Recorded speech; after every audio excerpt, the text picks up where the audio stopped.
Okay, so what does diastasis recti have to do with pelvic floor issues? Okay, and the answer is that they both have to do with pressure. Okay, they both have to do with mismanagement of pressure. Okay, so if you have a diastasis, that means that you don't manage pressure well forward in a forward direction into your abdominal wall.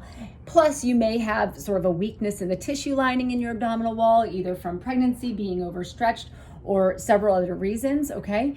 And if you're not managing pressure well into your pelvic floor, it's probably that you're really good at pushing pressure downward. Either you bear down, or maybe you're tight in your abdominal wall and that pushes pressure down, or you don't expand well through your thoracic rib cage. So what we want to do is really look at what helps us to manage pressure, fix that while we're strengthening the compromised tissues at the same time. Okay, so that means learning how to breathe better with your diaphragm and coordinate it with your pelvic floor. It means expanding your rib cage better throughout your breath so that you can manage pressure up there, which in turn is going to help you better manage the pressure of your abdominal wall and your pelvic floor.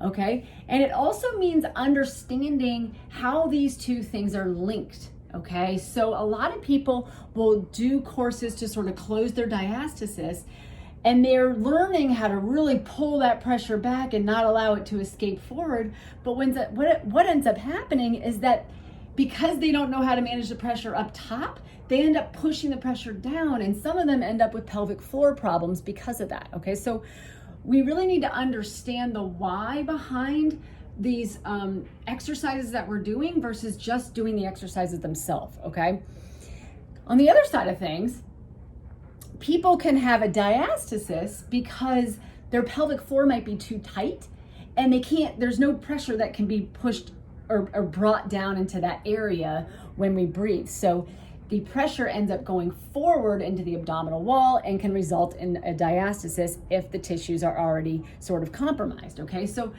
it's just so important to understand that, like, it's not just about, like, for a diastasis, for example, it's not just about doing ab exercises. It's understanding why you're not managing pressure well.